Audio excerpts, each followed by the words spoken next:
வகுப்பறையில் ஆசிரியர் ஒரு கேள்வி கேட்குறாரு. அந்த ஒரு கேள்விக்கு மாணவர்கள்கிட்ட இருந்து எத்தனை பதில்கள் வரும்? பல பதில்கள் வரும் இல்லையா? கேட்கக்கூடிய கேள்விக்கு நேரடியாக சரியான பதிலை ஒருத்தன் சொல்லுவான், இன்னொருத்தன் சம்மந்தமே இல்லாத ஒரு பதிலை சொல்லுவான், இன்னொருத்தன் தப்பான பதிலை சொல்லுவான். இந்த மாதிரி பல பதில்கள் நமக்கு வருது இல்லையா? அதைத்தான் இங்கே நன்னுலர் வினா 6ன்னு சொன்னார், விடை 8 வகைன்னு சொல்கிறாரு. விடை எத்தனை வகை? 8 வகை.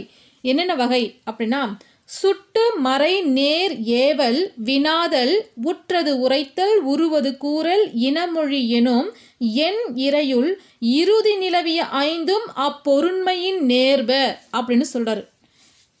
அதாவது விடை 8 வகைப்படும்னு சொல்லிட்டு என் இறையுள் அப்படின்னா எண் என்றால் 8 வகைன்னு சொல்லிட்டு இறுதி நிலவிய 5ம் கடைசியே வரக்கூடிய இந்த 5ம் அப்பொருண்மையின் நேர்ப அப்படின்னு